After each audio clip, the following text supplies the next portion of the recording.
kari ko tau komiti ni ko tu ko ta ma ke ko ni ta ko ma ko mai ni ai ko wa pereni ko sa meniti te ka ke ngatai ai te fai ai mo ka uru ko ia fai ka uru anai da ko no hingai ke mahino o citara e society Folaha e Fakatahataha na experiência.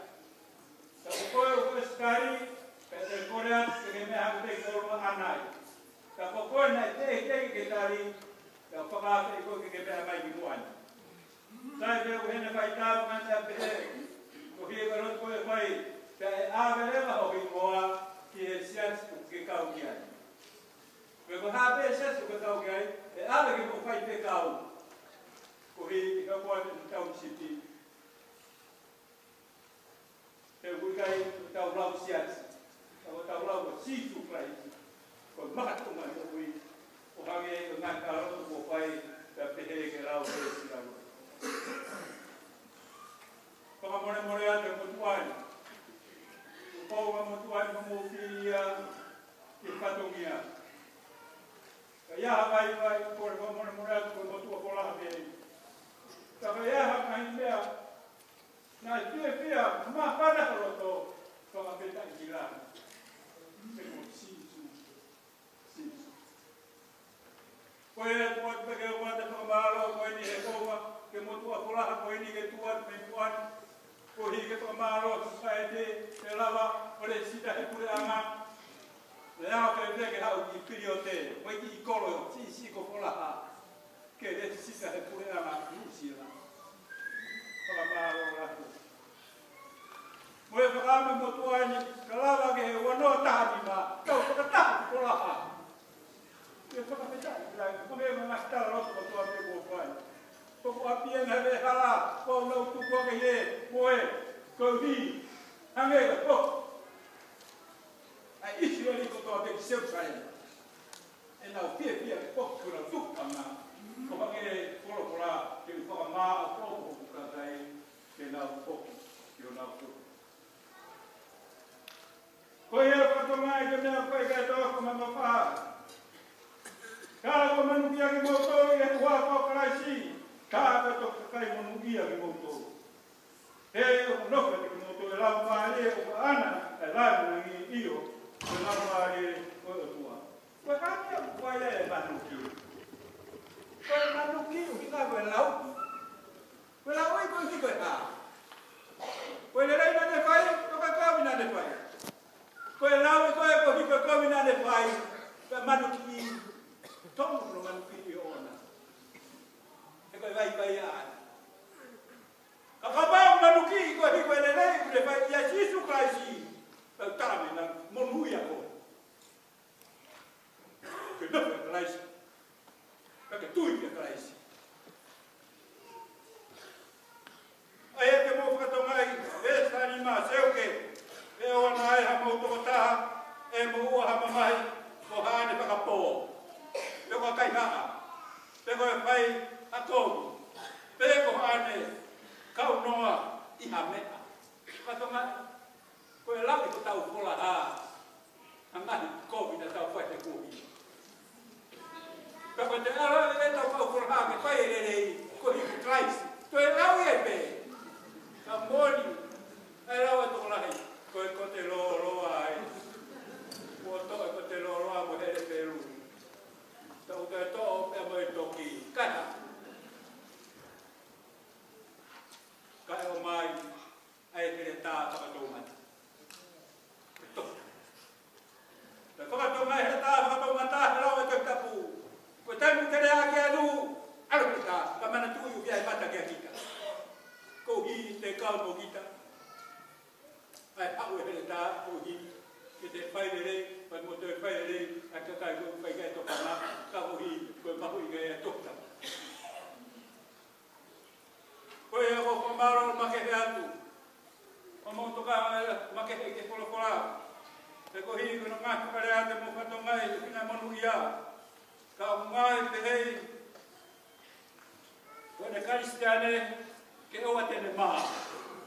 Ka kane whakahiki a o tua, koe hi moa moia.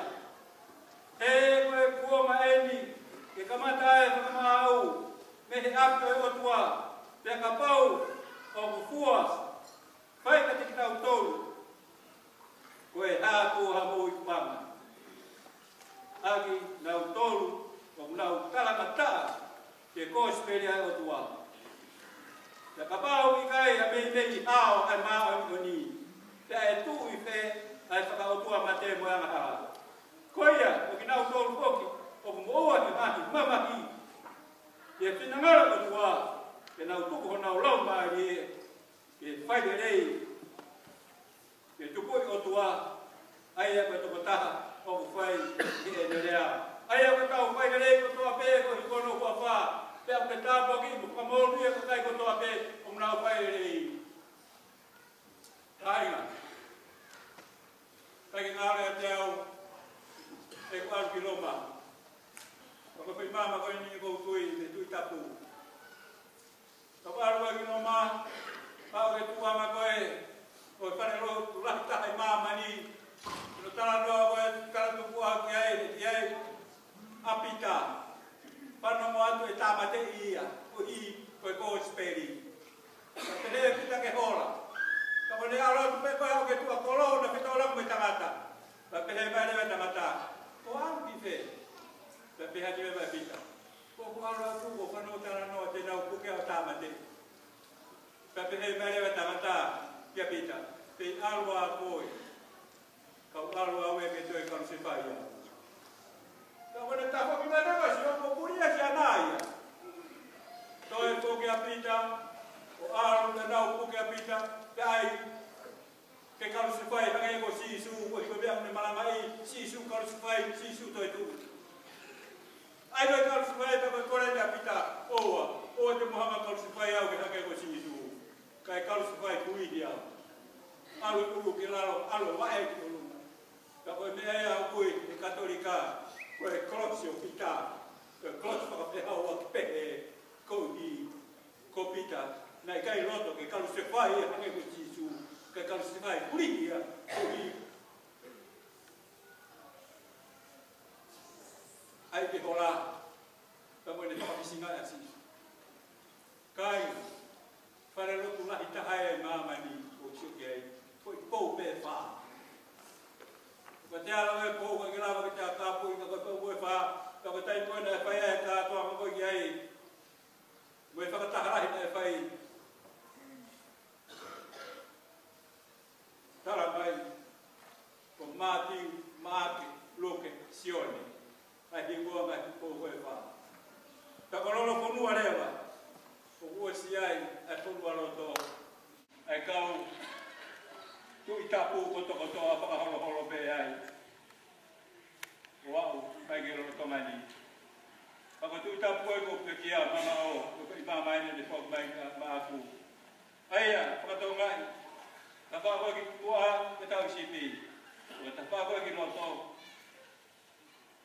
ko e sila e tu i tapu, whako ki te mawea, a kei tu i mamani, ko e tu i tapu. Ka manu kia ki mautau, ko e ki koau. Manu kia ki mautau, ko e ki tu i ka sisu. Peke ki ngatai ka whakonga paura, arwe harap tamas kusi, na diri wai, na wakon ke feitu ko ya. Pake ke ngatai, na koe a koe ki loma. Feitu koe, na tamatai a paula ko hi, kone mamahi e tui. Mawa koe, kapatolika, huke, rokonua, tahwagi, rotong koe maulutu, ko pehe mai tuta, siat. Pai tokaina, o paula. O roto maolo ai, ai te rama. Koe toko tahai, ane hama ko, lama ki. Ka mo tamate, kau karistia ne. Koe ni au te hao tua. Ka koe feitu koe nai mate au pehe, nai tuisio no ulu. Kei kunai vai, hoa mai ke aori. Nai feitu koe ya. Kapa roma. Fakatahataha. Ko pau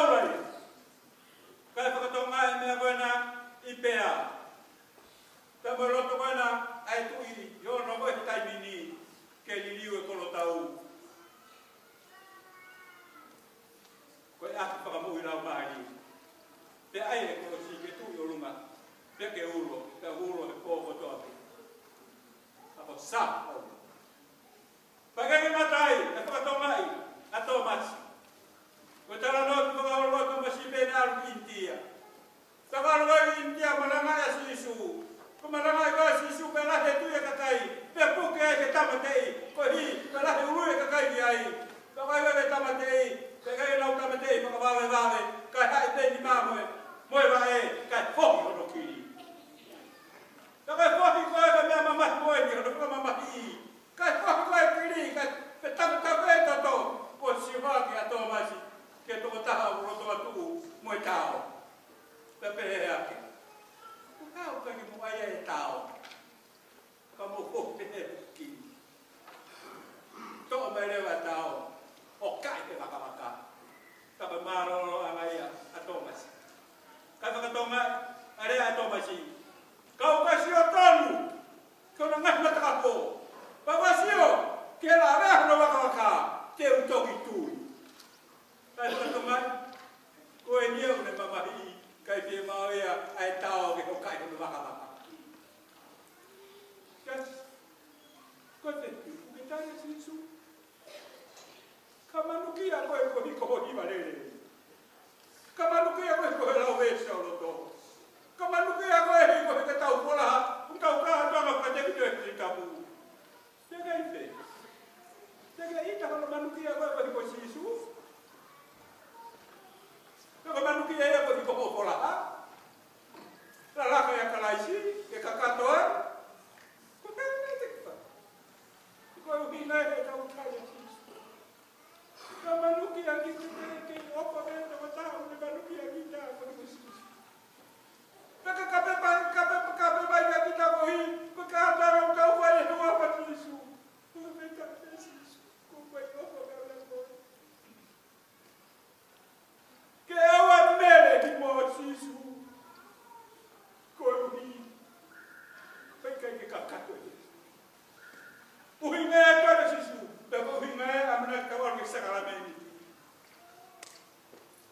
Fai kalau bohi kata fai sekarang ini. Kau ikut tadi kita ni amayai, okey, tak kan? Eksi sumaro bekia jomo.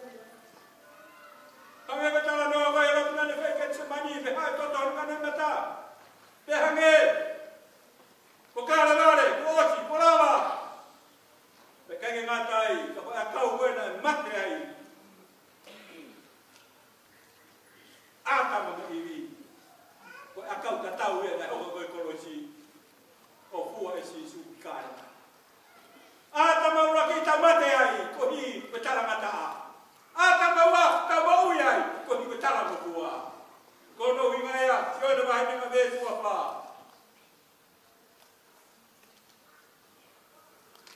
Kau teras, kau yang menekan nombor beliau, kau tinggi kita kena dikau bayau, kau nak kau tak mata. Mereka kira mereka mau, kata dia hidup mereka mati kita. Tapi kalau fai sisu, hak kau kalau tu bagai dia orang kamu tolu. Tapi dia sisu, dia mau dia bagai dia orang kamu tolu. Kamu dia betul dia mau betul dia. Kita kaya sisu, dia betul mati dia mau. Kau hidup tu kita kasih sisu guys. Siapa bahaya wano besi, bahaya yang perlu besi wano. Kau yang orang tu berkata ini motor.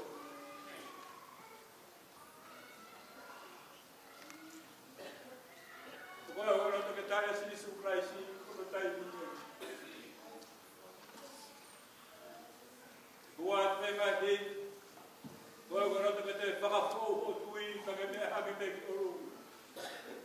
Kau yang tinggal mana tu kita sisu tahu gimana.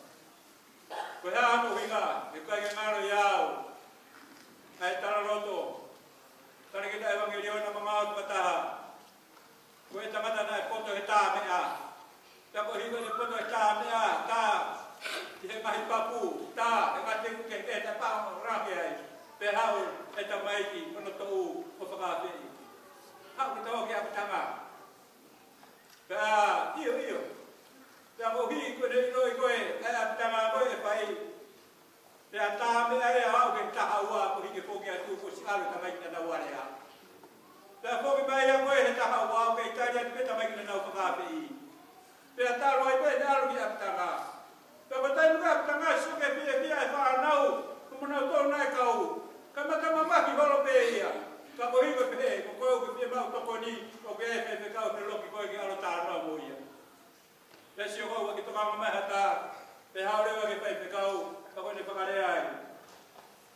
whakau ura le mai o kore atu. Ko hako whiwhia I te whānau koe koe kakau nau kau, o koe te omoi whiwhia au. Ka pehea tu le mai, iyo, kua whahanga te te hau mui, pai te taralote le whai ka tō ma mui o au ke tāme amo, au koe ke papu mo ngā mea pehe. Te tara mai le tara mai ka iyo sai. Te ke aru, wakai, te tu ngāo ngāo, ta ke tō rutu ia e roto. Ta ko rotu whakamatarai ka hea koe no ke whaikatai ai. Kawai ka hia mahara koe no ke whakarau mai. Ta ke tarang lewa, whakaosi, ta ke tara, Pilipai MATAFAHI vets tātou. O kō mate ia mea kotoa te, ia te ia o te whakatau rao.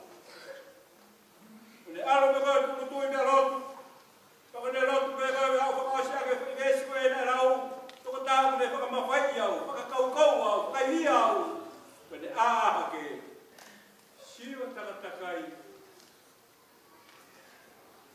Tige fia ko mōre ate mea ne mamahi ai. Kai si.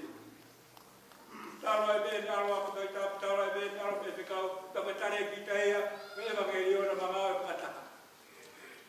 Mune tare si si o pene mo. Koe amo mea ai, ngai tarana ko tautou pēa te hangei,